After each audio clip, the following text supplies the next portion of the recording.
Gumawa ako nitong jelly dessert na kung tawagin ay Cathedral Window Jelly Dessert.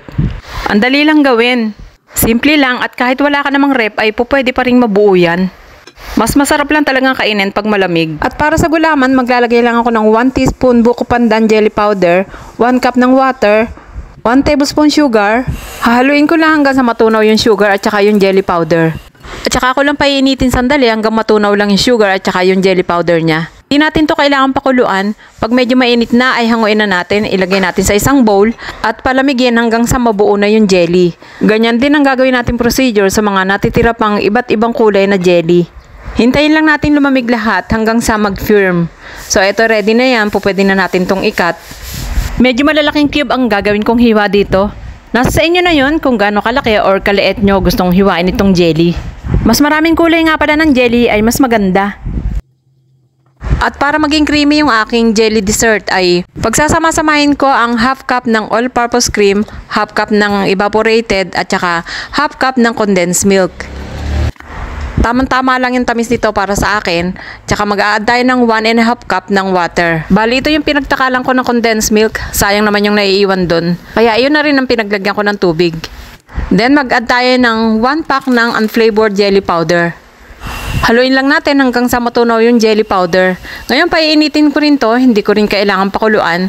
Matunaw lang yung jelly at saka yung condensed milk ay okay na. So medyo mainit na to, okay na yan. Ilalagay ko lang yung kalahati ng aking jelly dito sa ilalim ng aking pan. At saka ako ibubuhos itong aking cream mixture. Then magla-layer uli ako ng jelly at ibubuhos ko na yung natitirang cream mixture. Bali bibilisan natin kasi ang bilis nitong mabuo. Ayan, halos konting hangin lang ay mabubuo nitong aking jelly. I-scatter ko lang and then i-add ko na yung natitira kong jelly sa ibabaw. Pagkatapos niyan ay hahayaan ko lang lumamig dito and then ilalagay ko na sa rep.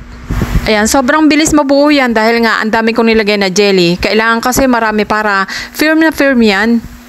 At pagkatapos ng 3 oras na nasarap yung aking jelly ay ready to eat na to. Bago ko palang ilagay ito sa ref ay talagang buo na siya. Bali pinalamig ko na lang. Ang bilis nga kasing mabuo. Okay, slice na natin. Ayan, ang ganda-ganda na niyan tingnan. Pero syempre masarap din yan dahil nga sa cream mixture. Bali makunat lahat yan, yung ginawa kong gulaman at saka yung cream jelly. Malasang-malasa na rin yan kahit hindi ko yan nalagyan ng vanilla. Simpleng dessert na po pwede nating kainin sa simpleng araw. Siguradong magugustuhan niya ng mga kids nyo. Halika, tikman na natin. Tamang-tama lang yung amount na inilagay natin jelly powder dahil hindi siya masyadong matigas at hindi rin siya masyadong malambot. Ang sarap, lasang-lasa yung buko pandan at saka yung cream. Okay, don't forget to subscribe to my YouTube channel, Ate Nor's Kitchen. Click the notification bell for my latest updates. Enjoy and thank you for watching.